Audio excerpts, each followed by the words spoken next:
Hey there, I'm Mayim Bialik, and I don't think of myself as really famous, but after my conversation with Kara, I had a really, eye-opening, soul-searching time with her and really appreciate the way that she asked me to open up about myself. And there's things that I shared here that I don't think I've shared other places. So it really was a pleasure, and I'm happy to be really famous with her.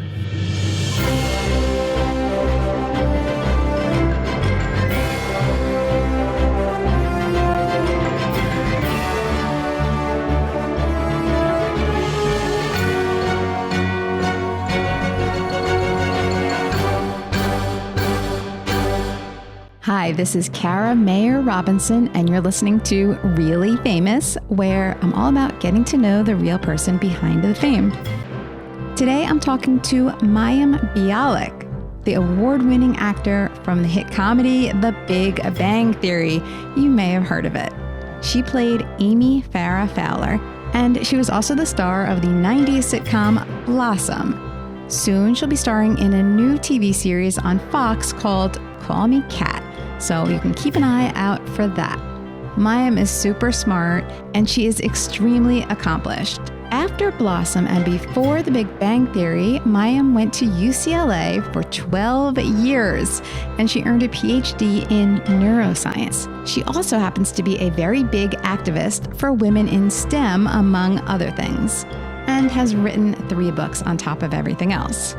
Very soon, Mayim will launch her own podcast called Mayim Bialik's Breakdown, and it will address mental health issues. You can sign up for notifications at bialikbreakdown.com, and guess what? I will be a guest on one of her shows. I have one friend who's in my pod, and so we are podded together. Oh, cool. So happy podding. How is that going with the pod? It's all right. It's, I think it's wearing on everyone, the length of podness that we're all living in. And it's a lot. And we're on the very conservative scope of things. So I don't go to the market. I don't go to restaurants. I don't physically go anywhere. So it's a lot of my house and my children. I feel that. So you've been doing that. So it's like, we're like 7 months now at this point. Or like, a little bit feels like forever. Yeah. But yes. So how are you holding up emotionally? I know you have you have all your YouTube channel videos, and you have a lot of things. You have a lot of outlets which are good for your mental health. Yeah. I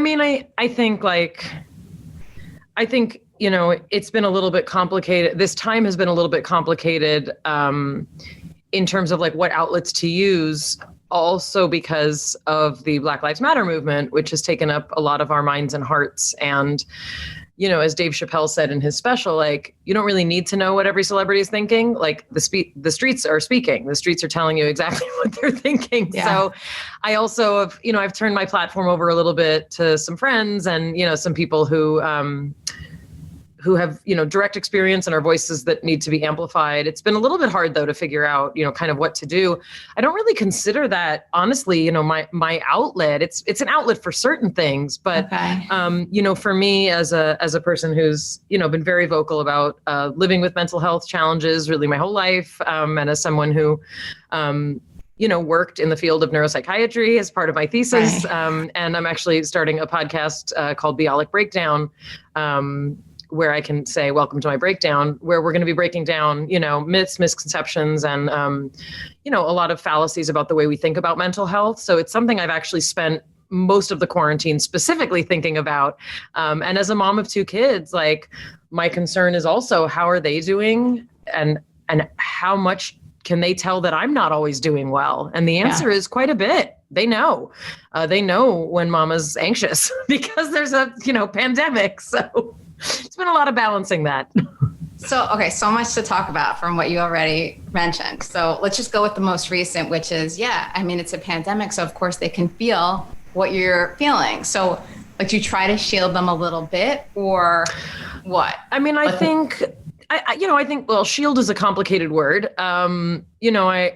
I grew up, and many of us grew up in a very different time where our parents tried to make us think that they had everything figured out, and therefore we should listen to everything they said because they had it all figured out. And while there are definitely things that adults do have figured out, and listening to parents is very important, what I realize now and learned as I became more of an adult and did more therapy myself is that my parents are just people who were older and still working their stuff out. But they parented at a time when that was the notion. Like, I'll tell you when you're hungry. I'll tell you when you're happy. I'll tell you when you're cold. Put on a jacket. And I think that like a lot of, quote, progressive parenting, which is for me is not equated with helicopter parenting or, being up in your kid's business all the time, but being able to say like, wow, we are both separate beings. You are not an extension of me. You're my child, but I'm going through things, you're going through things, and we're going through it together. So while I think that there's age appropriate information for children to have, both about what's going on in the world and what's going on in my head and my heart, social media has taken over our world and our teenagers, especially in ways that none of us anticipated. My son is seeing anti-Semitic stuff on TikTok just because that's where he's hanging out and that's what's going on. So like, that's something I just realized, oh, okay. So even if I'm not getting information to him, it's coming at him. And people are going to be like, it's the same. Like when you would hear it on the playground. It is very different because the playground is not connected to the interweb. Yeah. It's not connected to the rest of the world like that. So I definitely try and be honest with my children. And I think that's where you have to decide what's shielding and what's not. Because if you tell children you're okay, but you're not, they know. And they don't always know that you're not okay. They know that what you're telling them and what they're feeling don't match. And that mismatch can be very, very upsetting to children. It can make them feel like they're going crazy. And they're not going to put their finger on it at 5, at 7, even at 15. But that's what I try and do. I try and match for them that even if I'm going through something that they don't have full access to, I say, I'm having a hard one. Today's a hard one. Here's what we're going to do. We're not going to put extra pressure on whatever. We're going to order in, or we're going to take a walk. We're going to all have separate quiet time, whatever it looks like. Yeah. But also, right. So that's so interesting what you're saying about the mismatch too, because then they don't really trust themselves. Or they question their own intuition or ability to feel what somebody else is feeling. And I mean, a very important someone else, but also I think that teaches them that they can be like that too. Like they can have those days because they're going to have those days for the rest of their lives. So I totally hear what you're saying. So just so you know, I used to be a therapist, so I am totally pro therapy and very interested in this whole. Oh, you know? Yes. How do you know? I can tell by how you talk. Oh. Are you serious? Yes. What does it say? Those of us who've been in therapy since we're 17, we can spot you a mile away. Get out of here. I never would have thought that. You're the first person who's ever guessed it, I think. I mean, people have told me like after we've talked, oh, I feel like we just had a therapy session, but no, you're the first one. I win. I win the therapy game. Okay, good. So I'm glad I disclosed so that you know. Everyone knows. Yeah, but I am, right. So I'm very pro therapy and I'm very pro figuring things out, talking about your feelings, thinking about things from that angle because that's life, right? Yeah. So, okay, so let's back up also, speaking of which, you had a very interesting childhood. So I heard you on a podcast recently. It was Stephen Levitt's podcast, right? Stephen Levitt? Yeah, Steve Levitt. Right. Okay.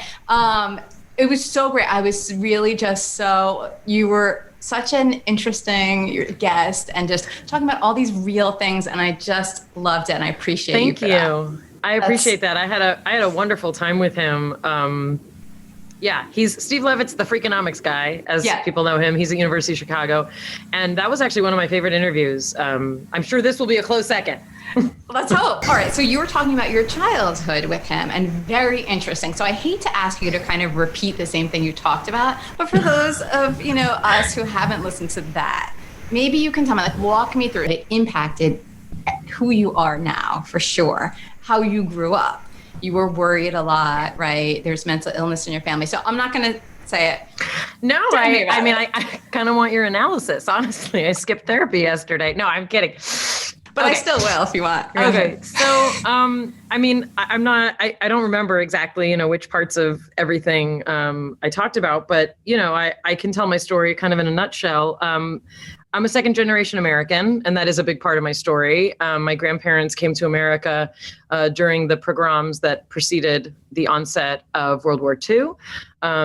So on my mom's side, like, my grandmother was an orphan when she came to this country. Half of her siblings had died in the war, and she was separated from her remaining siblings. And my mother's father was from a small town in Poland, and he had, both my grandparents left school. I don't even think my grandmother finished elementary school. My grandfather left at 15. So my mom's side of the family, they met at night school. They barely spoke English. Night school didn't work that well.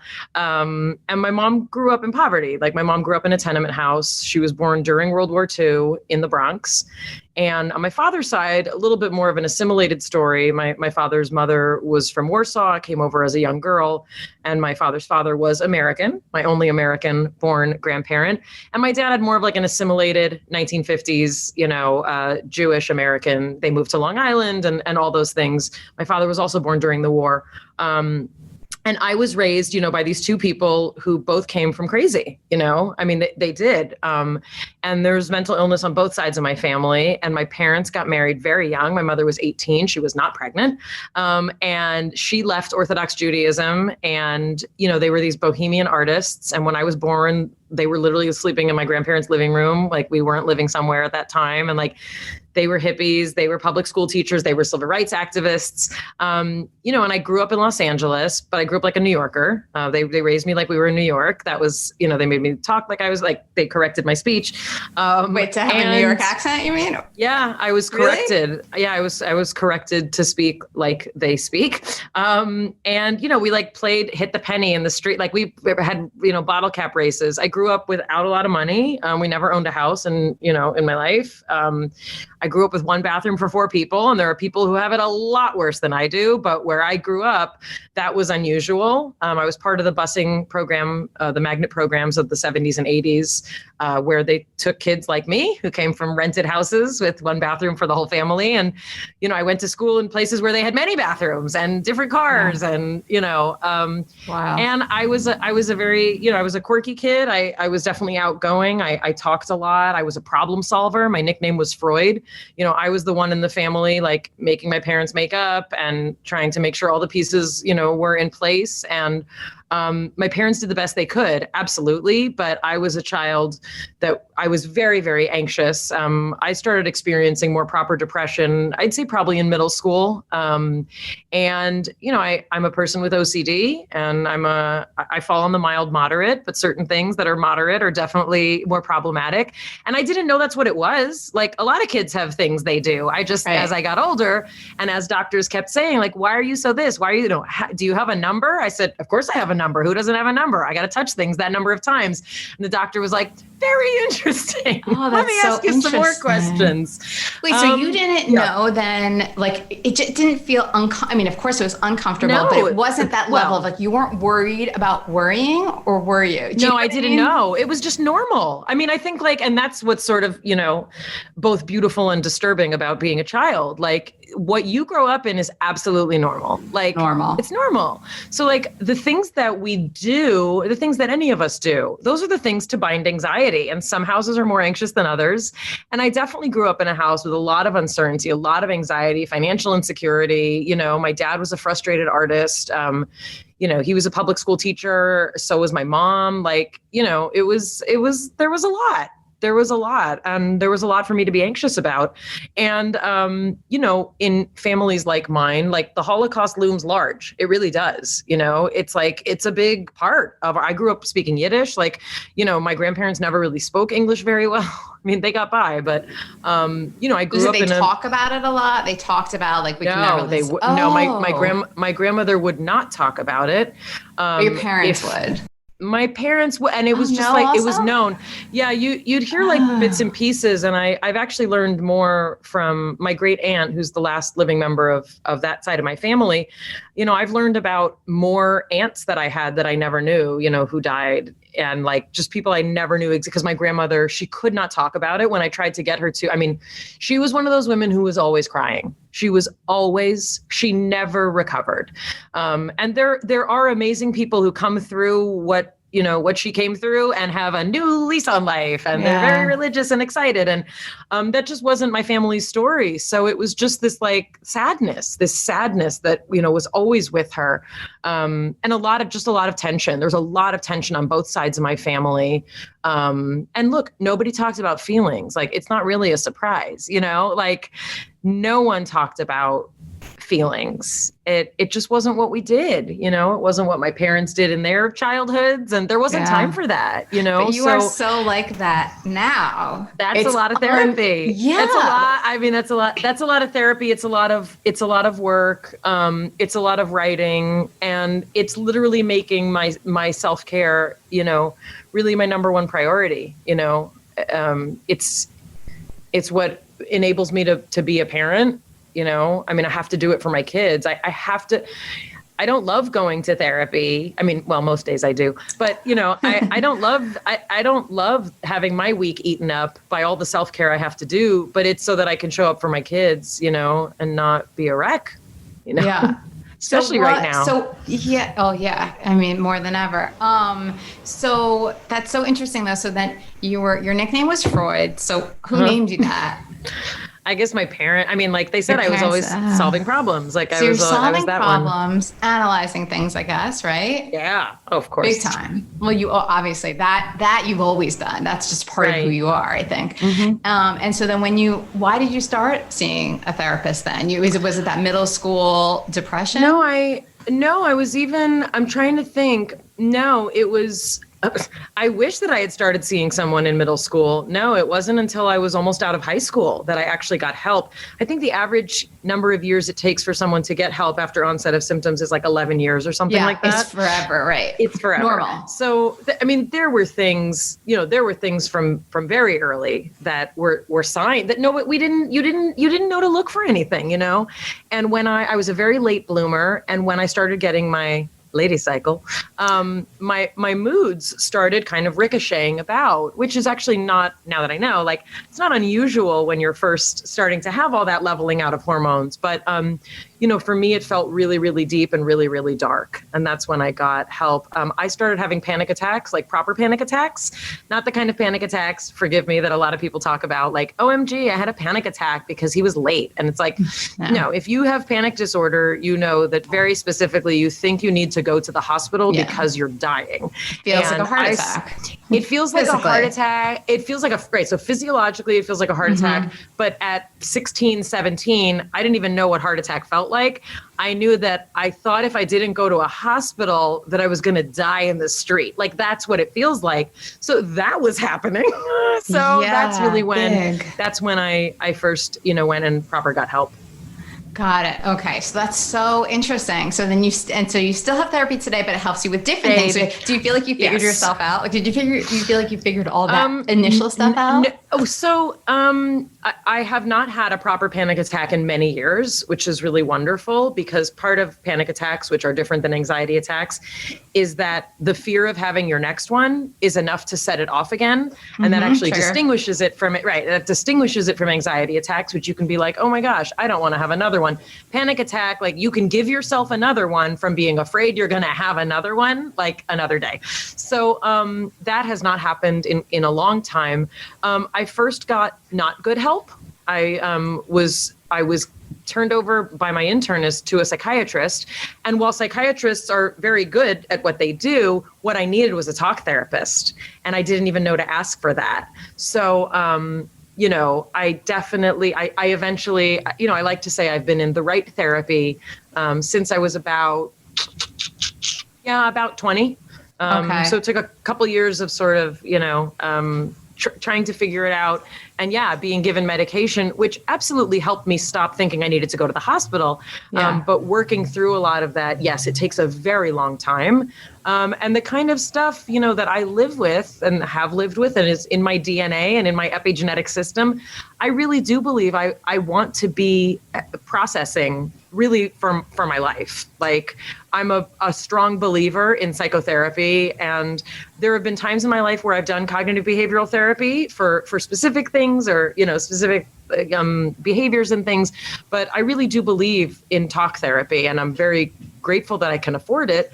And it's actually one of the things that drives me most in working in mental health is the fact that it should be something everyone has access to and not just people who can afford it. And I'm sure you know a lot about that. Absolutely. It's so important for practically everybody to have access. I think everyone at some point, and I'm not saying everyone needs to be in therapy forever, like I plan to be, but yeah, when you've experienced a death, the solution is not, you shouldn't feel what you're feeling, take this pill. The solution should be, what does grief look like? Let's talk through what grief looks like, what it feels like, and what you can do so that it doesn't become something that is so dark and dire that we might need, to use pharmaceutical intervention. I think in our culture, we're so uncomfortable with feelings that when people experience grief, for when my father died, bless his memory, of course there were elements of depression, but it's called grief for a reason. Sure. It is the set of emotions, thoughts, and behaviors that allow us to process an enormously significant loss. So grief can become depression, but in its acute stages, it does not necessarily need a pill. And I remember when my father died, people were like, "You going to take something?" I said, "No, I'm going to grieve. I'm surprised people even ask that, because that is you have to process it. I thought people generally knew about grief, if not just life. Grief specifically, you need to get through it, not, you can't go around it. Right. Over it. That's it. It's right up here. I'm remembering, but I'm not. So super helpful. And a combination too is often what does the trick when it's something that, like you said, it's in your DNA. It's something you're going to be dealing with your whole entire life. Right. So so your podcast it's taking a mental health angle. So what's the angle? Yeah, the angle. Well, the angle is it's me. No, the angle is. Well, that's a good angle. It's definitely a good one to go with. No, the angle is, and I should mention, it's bialikbreakdown.com is our website. And I signed up for notifications already, so everybody else can too, and they'll be just on top of things. The angle is that, there are a lot of resources, and we all know the websites and the places, that people go and the places we're told to go. But many people don't even know why they need help or if they need help. And so what I'm trying to do is literally break down some of the basic diagnoses. I mean, I'm sure you've heard this during the quarantine. I can't tell you how many people don't even know that they're anxious, and they're describing all these things. And why am I feeling this? And why is this happening? And it's like, look what's going on in the world. Sure. There are many different feelings that are going to come up, and some of those feelings get translated into physiological things that happen in our bodies. So the idea is to sort of break down basics surrounding mental health, not so that we can diagnose you and give you a pill or tell you what pill to ask your doctor for, but to also be able to take a more holistic approach, literally, to say, what's the whole picture? What are the things that contribute to mental health problems that many of us are never told about? And even things like diet, like meditation, like massage, like exercise, like things that we're not told to go to first. And in addition to, we're often just told now, here's the pill, or you'll figure it out, it'll get better. Call a therapist. That's not working for so many people. So the idea is also to build this breakdown site into hopefully a reference point where people can learn more about the individual things we talk about, and also start to build a community of help and support. Okay, so it's beyond a podcast, that you're really developing a whole community. That's my hope. The only reason I would ever consider going into politics would be for mental health advocacy and for legislation to increase resources and support, because I believe that it's a human right to be educated about your mental health, so that you can have access to the resources you need. It should not be, something just for the elite, and it shouldn't be something that only certain people get to know about. We all deserve to know what trauma is. And, much as I appreciate, again, kind of like OCD and panic attacks and PTSD, people throw these terms around. What do they really mean? Where is it significant? And when do you really need to ask for help? Trauma is a significant aspect of many people's lives, and we've only really started talking about it out in the open in the last 5-10 years. trauma's a real thing, and trauma doesn't happen overnight, except when it does. And usually trauma gets triggered later from earlier things. Like, that's a whole thing, but that's your human right, to get to know all those parts of yourself. Well, you really know your stuff, I must say. You are like, I know you got a PhD in, what is it, molecular biology? Nope, neuroscience. Neuroscience. Yeah. Sorry. I know you have your PhD in that, but it seems to me like you're quite educated and knowledgeable. You've obviously learned a lot in therapy. I absolutely paid attention in therapy and continue to. And also, I've used the services of organizations like NAMI, the National Alliance on Mental Illness, to help me through situations and help me through situations with family members. So I've also, learned from the kind of support that they give. Yeah. So, okay. So for somebody who's so like a finger on the pulse and understands it and analytical and ups and downs and all of that, how on earth do you deal with Hollywood and like the ups and downs of the entertainment business? I guess not as well as I could and better than I used to. I think that, both having 12 years in academia and living in that kind of world, and, valuing mental health and self-care over anything gives a tremendous amount of perspective for the work that I do. I know that I'm not curing cancer, as a comedian, right. But, I also, we all have our talents and our gifts and the things that people encourage us to be part of. And, I kept leaving acting and it kept, pulling me back in. So, there's aspects to having an understanding of the psychology of people that is helpful no matter what you do. It's helpful as a parent. So true. Yeah. Yeah. And like knowing yourself is the best way to, I think be successful. And I don't mean in terms of finances or, working your way up the corporate ladder, successful in terms of interacting with humans. Like that's what we're here to do. We're not here to win Emmy Awards, and we're not here to, have that written on your, your gravestone. Like we're here to interact with humans, because that's what we do as humans. So for me, like that just makes me more patient, more tolerant, more compassionate of other people, my understanding of people's limitations. And I believe that hurt people hurt. So, I get hurt a lot, and usually it's by people who have been hurt, and that gives me a sense of compassion and also, kind of perspective. Okay, that's interesting. So tell me about that. I know that's such a therapist thing to say. I'm sorry. No, that's something I've heard that I've found to be true. As parents, we are taught, in progressive psychology and positive psychology that, children are trying to get their needs met. They'll do anything they can to get their needs met. And if you don't hear them asking gently, they're going to ask louder, and they're going to ask rougher, and they're going to ask by tugging, and they're going to ask by throwing things, right? So the key is, how do we learn their earlier signals for what they need? And I think the same is true of adults. I really do. We're all trying to get our needs met. And people who have had a rougher go at kind of building that scaffold, of their security, their confidence, that's where things can go awry. And that's what we carry on to all of our relationships. And I think we see it when we say, like, I don't want to be like my parents. And then we find ourselves being like our parents.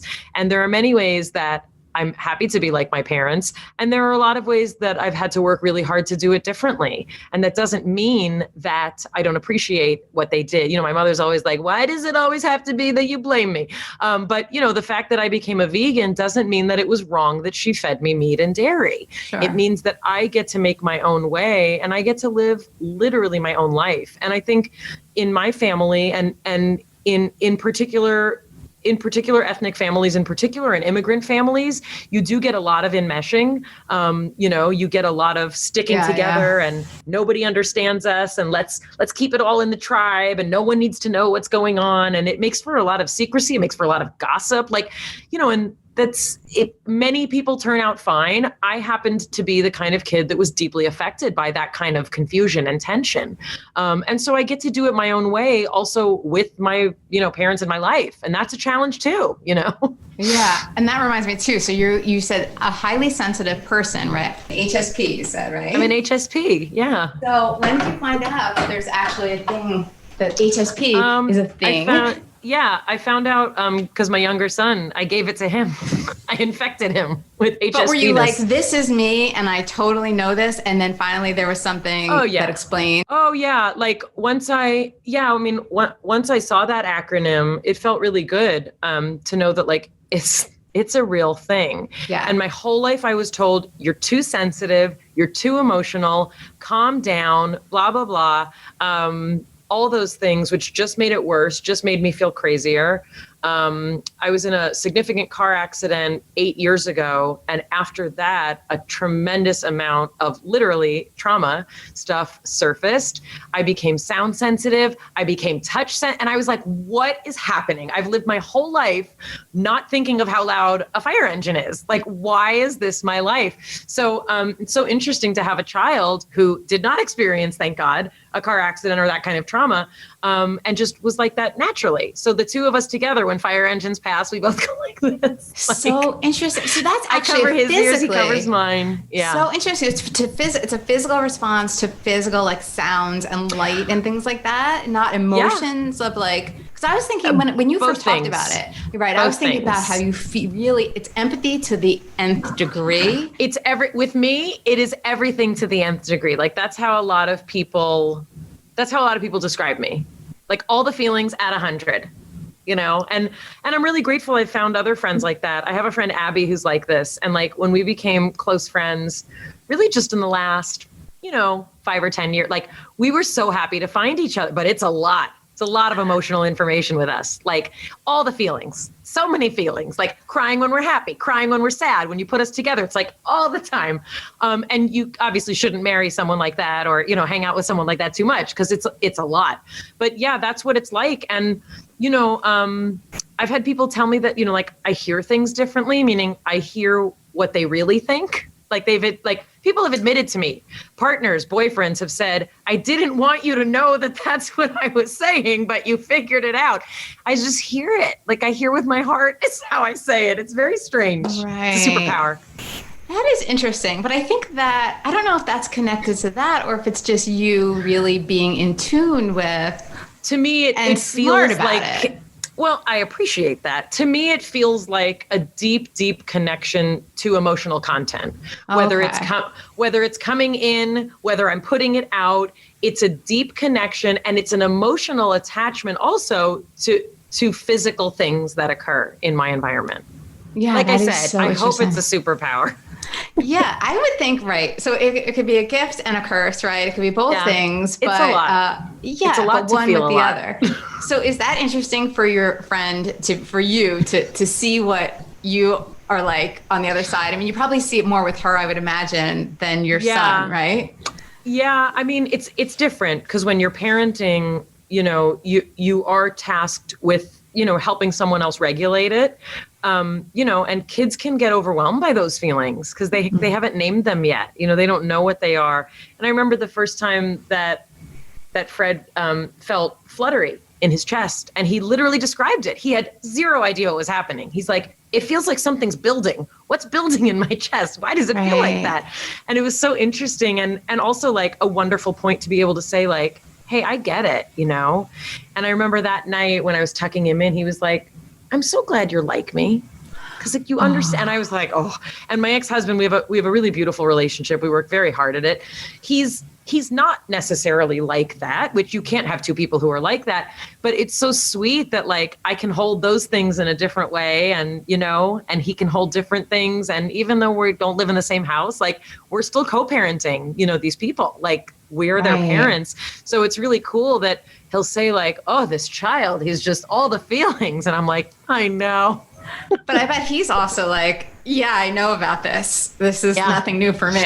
Oh, yeah. And like Fred, my little one, he's more of like when he gets angry, like, it, he will throw something. And like, that's me, like I was a thrower. And my ex-husband's like, I don't understand. Just don't throw things when you're mad. And I said, if it were that easy, like, but I get it, I really get it. And that's also, that's why apparently we have children is because we're not done growing, we're not done growing. And that's what I get to say to my kids. Like, I've never parented you today. I've never known you when you're this days old.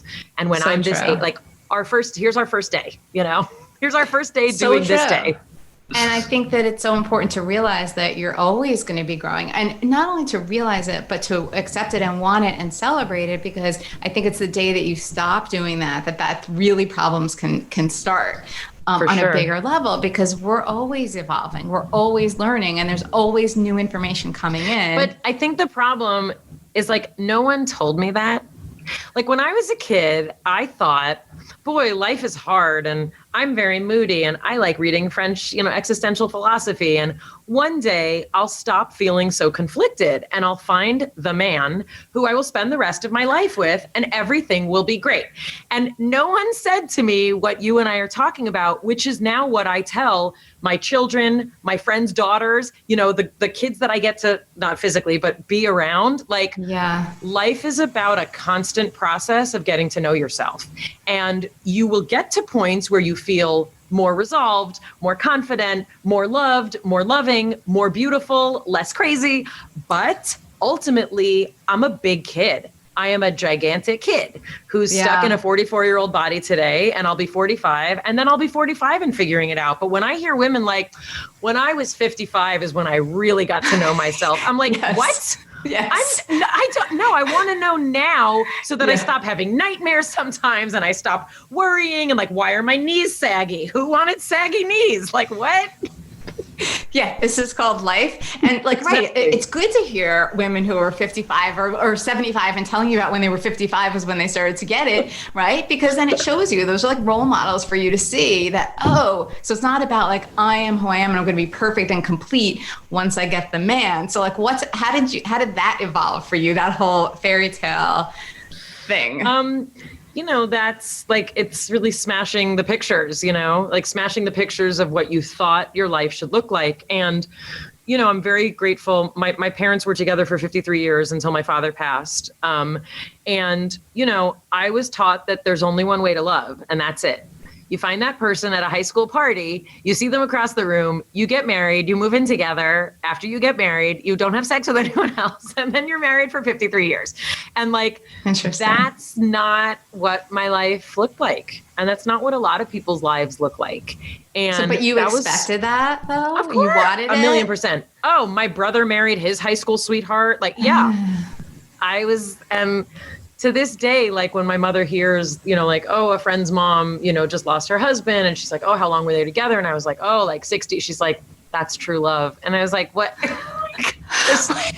What does that even mean? What does that mean? Well, also, what does that mean? But what I think she means is that like, that's the image that many of us are sold. That's what we're told. And especially as women. Yeah. I'm picturing that commercial. Have you seen that commercial? I feel like it was like 5 or 10 years ago even. There's this couple strolling through like Central Park or something. And then it's a young couple. And then they pass an old couple holding hands. And it was like, that's the ultimate. And it's sort of like what you're saying, like that just is another societal message. 100%. And I think also, especially for women, like, we all live in the patriarchy, whether you call it that or not, whether you like it or not, we all do live in a society that was structured around women being taken into their husband's home, taking his name, being part of that collective property. And of course, that's not what it literally looks like now, but that stuff takes a long time to unwind. It takes a long time for us to be like, oh, wait a second. I don't have to just live in the house and make babies. But when I leave the house, I kind of miss them because I gave birth to them. But also like, how do you do both? Why not do both? Why won't they let me do like the confusion for women? I think gets very complicated, and men too. But I think that it was that notion of like, I'm a divorced person, and that's my reality, and like that's an opportunity for the Serenity Prayer, right? You change what you can, and my ex-husband and I like. We've worked, we've been divorced, gosh, I guess it's 8 years. We have worked to become the kind of people who are friends raising children, and of course I annoy him a lot of the time. And of course he annoys me, but like, that's okay. We don't have to live together anymore. Sure. Of course. I mean, that's not just okay. Yeah, that's great. It's really elevated. Well, and we were literally like the first couple we knew to get divorced. And I have to tell you, the number of couples who have gotten to like just in my circle, it's astounding. And like it since feels, then, in the 8 years, you mean? Yeah. So why do you think that is? I have no idea what's going on. I mean, there's a lot of things, I think that, I don't know. I mean, I've known several just during the quarantine. Like, it's rough out there. It's very rough out there. And, also I live in LA. So I know this isn't true everywhere, in the country or in the world, but definitely in LA, there's a lot.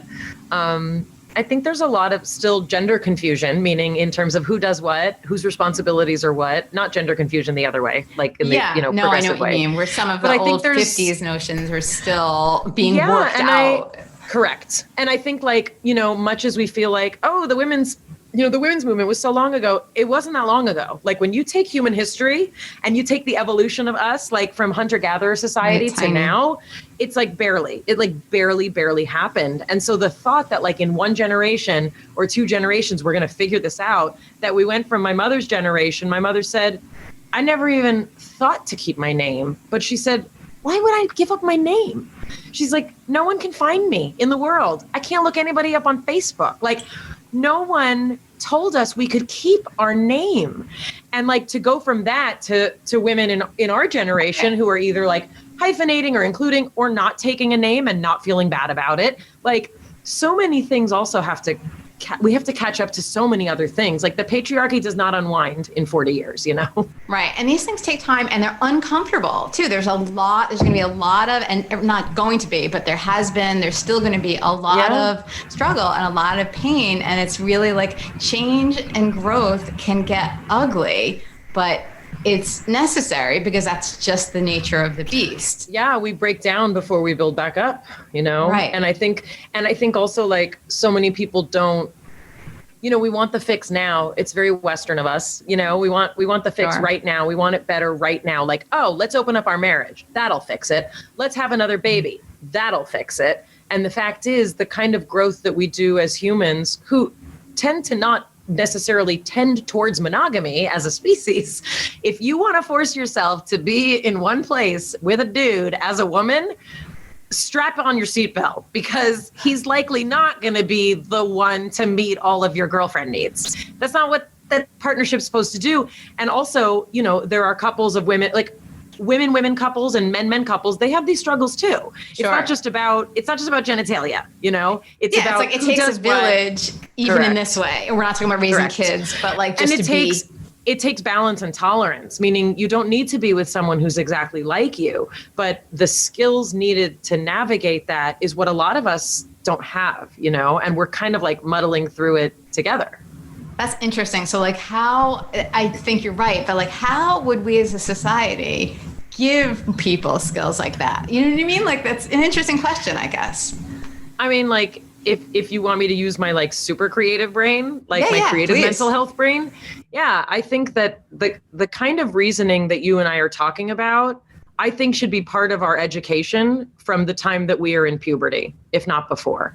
And we're seeing this with a lot of progressive children's books about feelings and, learning to talk in a different way and think in a different way and understand that people are different and people have different feelings. And I'm not just talking about like being a hippie and being like books about trans people is the answer. Like, I'm not talking that specifically, although that may be the answer for some people, but the notion that we have something inside of us that needs calm, that needs space, that needs a certain amount of boredom. The notion of teaching mindfulness, like that's something we're starting to see in certain public schools, here and there. That opens us up to the possibility of understanding our place in a way that none of us have been taught.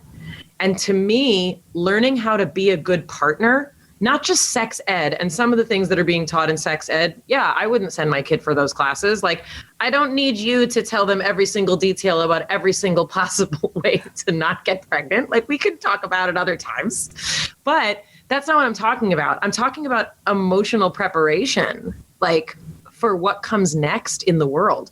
I mean, if we're going to teach you how to do math so you can balance a checkbook, why do we not give anyone skills for how to exist as a psychologically present human?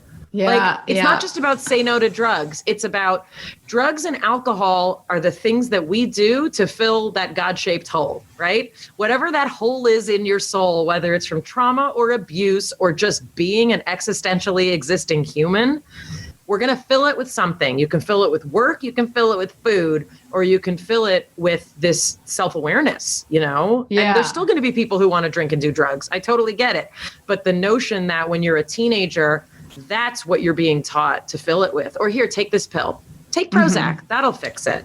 Or take this phone or get more followers or whatever it is. Correct. Take a better it's so selfie. Interesting.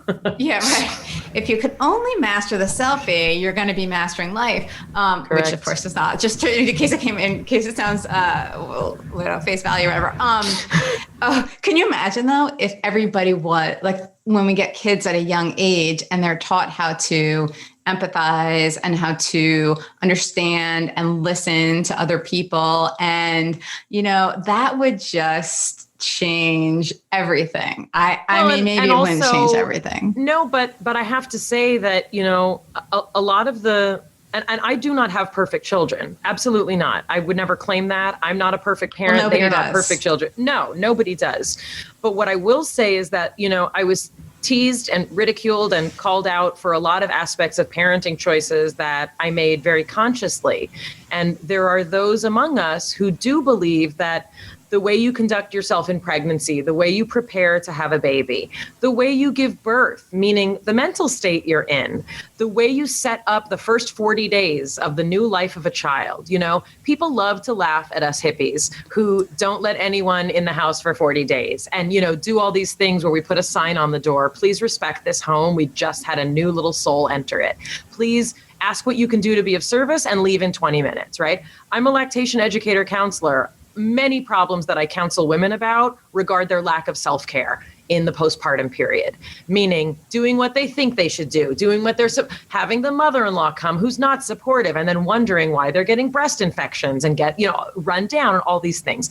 So a lot of the things that we, attachment parents do are done because we do believe it facilitates a level of communication with our children that we hope will set them up for solid dependence and future independence. And people told me my kids would never walk, they'd never eat right because I kept breastfeeding them so long, they'll never want to be separate from you. And the things that we were told were absolutely right for our family. They may not be right for every family, but that's sort of the awareness that many of us choose to have about a lot of aspects of parenting. And it's not easy. And we do choose to homeschool partly because we want that connection with them that way. But the fact is, there are so many ways to parent, but every child deserves a present parent. Every child. They deserve a present caregiver. And that's why you decided to leave acting, right? You decided to get your PhD and be home because there's one, I'm just kind of repeating what I heard you say before. There's one chance. Well, right. And then also, I did not continue with a postdoc after getting my doctorate because I chose to be home with my kids. I don't know if that's the right decision for every woman. Some women may want to go right back to work, and that's totally fine. But that doesn't mean that the child doesn't get a present caregiver, And there have to be ways that we can still encourage parents to value being a parent. And I think especially a lot of women were taught, you can do it all. I mean, that's what I was told. You can be a superwoman. You can work. You can have kids. You can work your way up the corporate ladder. And what a lot of women are realizing and writing incredible books about is that you cannot be in more places at once than you can be. And it's also okay to say, wow, there are many countries in the world, yes, Northern European countries in particular, that say we value parenting. We value it so much that we're going to give you a year paid leave. And we're going to give you your job back, and then your partner can take off when you go back to work. Like, there are countries that have prioritized that. Yeah. We are not those economies. We are not those populations. However, given the resources in this country, you would think we could come up with a way to allow more moms and dads to be able to say, this is an important job. Parenting is an important job. It doesn't mean you have to do it. If you want to go back to work, by all means, go back to work. But for the people who are torn or the people who want to find a way to make it work, it's extremely difficult. And during the quarantine, so many of us are basically being told either have a job or school your children. because that's a decision every woman wanted to have to make. Right. Because it basically is impossible to do both, but it's not impossible. It's possible, but like you can't do them perfectly.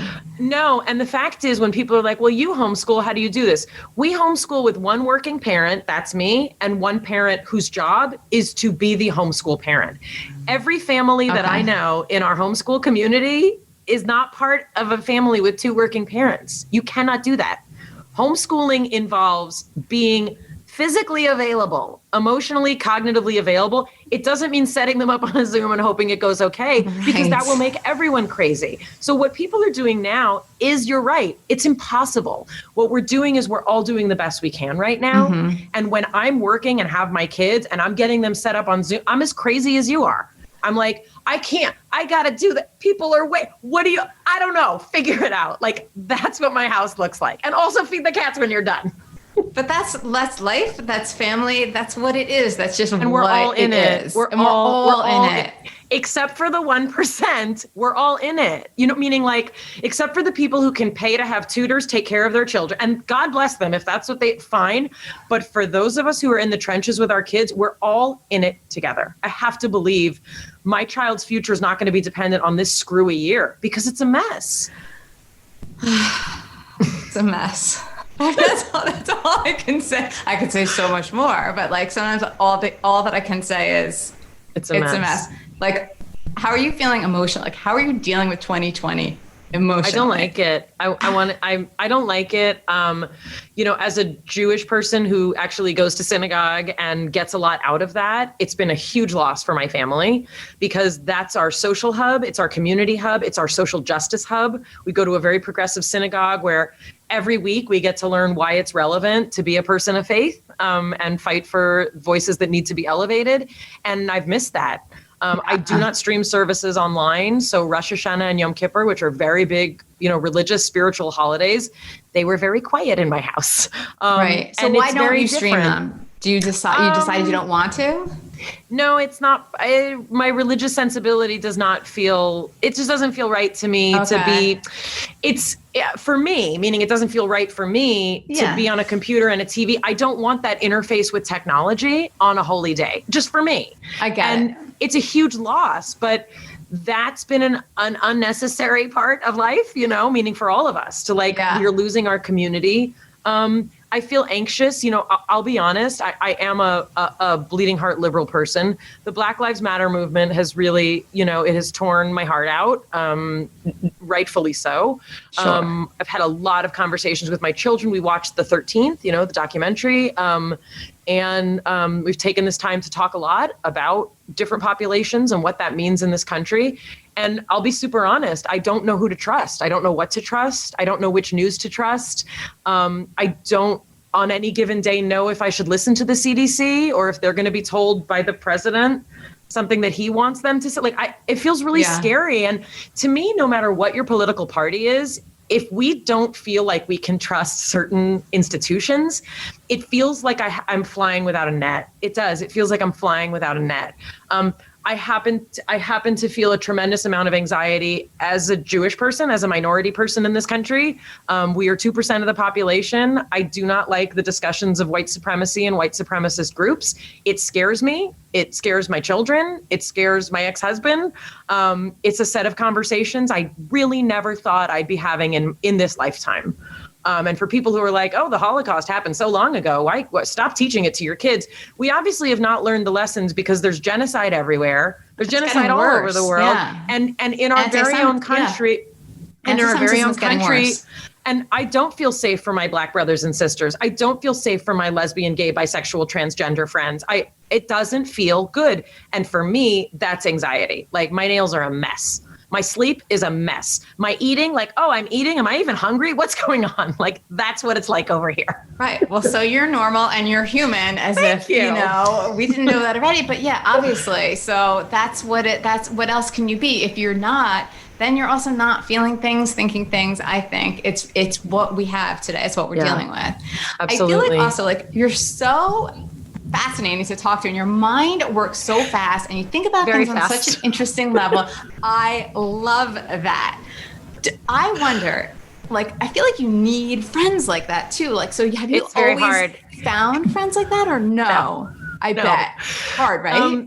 Yeah, very hard. And this is one of the things that I actually just did a really fun project. Well, HP did a really cool project, the Dear Future Me campaign, where they had like 12-year-olds writing letters to themselves and then 18-year-olds opening the letters they wrote when they were 12.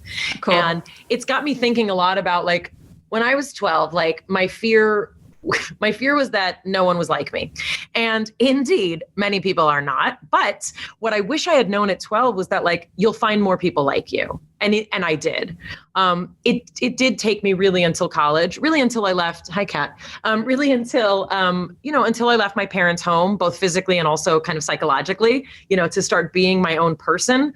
I'll be honest, the person that I was married to and I was with for 15 years, he was one of the first people. When I found him and his group of friends, I was like, oh, there's people who listen to my music. They read my books. They have my sense of humor. That was a revelation. But, I met him when I was 20 years old, and that felt like a long time to wait. There've been a couple other people. That's someone young, who I used I'm going to say. I'm going to say that's not that old. Okay, but we didn't stay married, so I don't know if that counts. Okay, right. No, but I have, there's two other men in my life who I feel, it's usually men. I'm a dude woman. I like sports. I think drinking a beer and watching sports is really the solution to most problems. But yeah, there's a friend of mine, Emmanuel Shalev. He's actually who helped me start my YouTube channel because he believed in me more than I believed in myself. And we worked together for years. He's the CEO of Aleph Beta, which is a Jewish educational website. And I have a current business partner who's my partner in many ways. And also, like, I found that person who thinks like I do, talks like, and it's magical. And I really do feel like we actually met 10 years ago and kind of circled each other for 10 years, which is also a beautiful story. But yeah, it took, being almost 45 years old to be like, wow, that's a person who literally gets all those parts of me. And I have very, very close female friends. I will say that the women I can get close to have been in a lot of therapy, or have been in a lot of 12-step recovery, have a structure for living a life of ethical, honest, spiritually driven healing. Like, that's just my people, that's interesting. But I'm definitely, I think they may have broke the cast with this one. That's nice. But they might have broken the cast, but there's still, like, right, you're saying there are some people who aren't the same, but who get you, who you get. And that's like a beautiful thing. But I know that it's hard to get to that place and to find them. But that's awesome that you have found them. Thank you. Yeah, it took time. It took time for sure. I cried a lot. I believe you. Well, you still cry though, right? Yes. Oh, I do. I'm a crier. Well, it's a necessary thing. You mentioned something else also that I wanted to ask you about. So your YouTube channel, you put out a new YouTube video about vaccinations, right? Yeah. Well, my children we were late vaccinators. We were delayed vaccinators. And I got a lot of flack for that. And, what happens on the internet is one person says, Mayim Bialik doesn't believe in vaccinations. And then it gets picked up. I've actually never said I don't believe in vaccinations. And it became obnoxious. It became this thing that has followed me for literally 15 years, that, like, Mayim Bialik doesn't believe in vaccines. She's a doctor. How could she not believe in and like ridiculous. So, at first I would try and be like, no, that's not what I said. People have other, and what I found is that some people, especially on the internet, and especially in those earlier days of the internet, they didn't want to have conversations. They wanted to run with an emotional response to something and spread that around. And I felt like there wasn't really a forum for me to have legitimate conversations. And it startled me when I started hearing from people that they were not planning to get a COVID vaccine. And it startled me in a way that made me really afraid to do what I did, in that I came out as a scientist and as a person who has been skeptical of the vaccine schedule currently, which is very different from what it was when I was a kid. I've come out as a person who does take issue with a lot of aspects of the pharmaceutical industry, a lot of the profit-driven aspects of the pharmaceutical industry, who still believes that you do not mess around with COVID. And I'm also going to take a flu shot for the first time in probably 30 years this year, like rolling up my sleeves. And I really do believe we are in this together. I really do believe that science works. I believe in science. I believe in masks, and I believe in social distancing. And I believe in a consistent support of each other by each other to try and stop spreading a virus, which, while it may not be as deadly as some people feel they need it to be concerned, we don't know why it's killing otherwise healthy people. And it is causing a series of reactions in bodies that are very different. And we don't know enough to be able to say we'll get herd immunity. Vaccines are never 100% effective. This one will not be. Not everyone will get it, but do the math. We will not get to herd immunity as quickly as possible if people do not take this vaccine. Well said. I mean, you're so clear in how you describe everything. Like, I really have to give you credit too, because obviously you know what you're talking about, but to be able to say it in this way, communicate it so clearly so that people really hear what you're saying, understand it, and feel it. It's unusual. I think it's unique. And also I've told you enough about my family. I'm sure you could guess the reason that I'm like this is because every dinner was a debate. Every dinner was who can be heard and how do you get heard? The best way to get heard in my family is to be loud and to get to your point quickly. That's literally why I speak the way I do. And not to talk about feelings, though. You can't let feelings get in the conversation, you get right? to the feelings later. When you cry in your bed and you put yourself to sleep by crying, that's when you talk about feelings. Right. So again, it's gifts, right? Gift and curse, a little bit of both. It's all part of the package. Correct. So let me ask you, if you don't mind, just a couple of quick questions. So what is one of the biggest lessons that you've learned as a parent? Oh, gosh. I know there are many. There are many. Like you're never done growing. You know, your children, I mean, they're my mirror. They're absolutely my mirror. Every time that I want to scream at them, be rough with them with my words or my hand, it's because they've triggered something in me, or I do not have enough resources to handle them. I'm never done growing. Okay. Biggest lesson or one lesson that you learned in Hollywood or entertainment? You're replaceable. We're disposable, you know? My production company is called Sad Clown. Like, we're sad clowns, you know? So interesting. Okay. One, like we talked about gift and curse. What's one gift and one curse of The Big Bang Theory? Wow. The gift is that it allowed me actually to be with my children. A sitcom schedule is very, very easy for family. That was amazing. I don't know, a curse. Straightening my hair for that many years, that many times a week damaged my hair, and it may never grow longish again. Wait, really? It stops about here. It won't grow anymore. It's really sad. Oh, that's not so. But that's now long. I have a tiny haircut, and I love it. It's cute. So that's interesting. So that was from every day of straightening your hair on set? Yeah. And somebody was like, I straighten my hair every day, and it's not like that. Well, you have better genetics than I do. My hair is done being straightened. Right. If we learn anything, we talk about anything, it's that everybody's different. Everybody's unique. I mean, I hate anecdotal, like people are like, well, that didn't happen to me, so it can't be happening to you. That's actually not how science works at all. Totally not. Okay. And one regret, one thing that you would do differently if you could roll back time. Like just in any time in my life? Yeah. Open-ended question. As a therapist would truly like to give you. It's hard, it would probably center around my dad. I said everything that I wanted to say. I really did. I was very clean when my father died. But I physically wasn't there, meaning I was with him. It was Passover, the Jewish holiday was starting, and I had to go home to prepare for the holiday so that I could come back and be with my mother for the holiday. And he died while I was gone. And, part of me wishes like I hadn't left, but the universe would have been different. Maybe I needed to leave for it to happen like that. So maybe that wasn't a good one, and also a depressing one.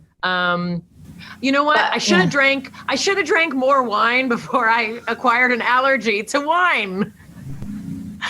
I became allergic to wine past 40. Like itchy palms and hives just from wine. I know people are gonna be like, it's the sulfites. I don't like wine enough to figure out if it's the sulfites, but I should have drank more when it didn't give me like a hangover from half a glass and itchy palms. Well, there could be worse things to be allergic to, I think. I guess. So who do people think you are? What's the image people have if they're going to say, oh, I know Mayim Bialik, what would they say, do you think? Oh, people usually say that I'm serious, I'm weird, controversial, annoying. I think people think I'm annoying, which is fine. Like plenty of people think I'm annoying, but I think people think I'm much more like serious than I actually am. People assume that I'm very, very uptight. I actually have a vulgar sense of humor. I don't really talk about it publicly just because it's whatever. It's not, I leave that to like the Sarah Silvermans and the Amy Schumers. They can talk all about their hoo-hoos on stage. But I actually have a very vulgar sense of humor. I mean, I'm fine with I curse, I like sports, I grunt loudly when there's sports things happen. So interesting. Just this time I've spent with you, I wouldn't think any of those things that you mentioned. You know what I mean? Like all you have to do is look beyond whatever. I'm your favorite onion. Am I your favorite onion? Yes, you're my favorite onion, but we're all onions. But yes, you are quite a layered onion. And then the last question is, who are you really? Oh gosh. I'm Mayim Chaya, like I'm my Hebrew name, is like my I feel like my truest identity. I'm the child of my parents. In Hebrew, we don't have last names. Last names were actually only used by Eastern European Jews starting like in, I think, the 1600s. You were always known as the child of your parents, and that's who I am. I'm the child that my parents named me on day 8. And I'm the child of Bryna Basha and Benjamin Yiddle, 2 first-generation Americans who, whose parents came here because it had to be better than what they left, and here we are. That is such a sweet answer. Have you ever thought about that before? No. Very sweet. Thank you. So I have to thank you. You're so good at this. I kind of wish you were my therapist, but I hope my therapist doesn't hear this. I hope that you'll consider coming on and talking to me about the mental health category of your choosing, because you're also fascinating and so well spoken and so interesting, and I would love to turn the tables and get to pick your brain. So I would be honored. It would be a privilege. I would love that. Awesome. Mayim Bialik, you guys. Tune into her new podcast and catch me on it at bialikbreakdown.com. You can also check us out on my YouTube channel. Go to youtube.com/reallyfamous, tap subscribe, and then tap the notification bell, and boom, you're all set. I'm Kara. This is Really Famous. Thanks for hanging out with me and Mayim. I'll be bringing you more spectacular guests very soon.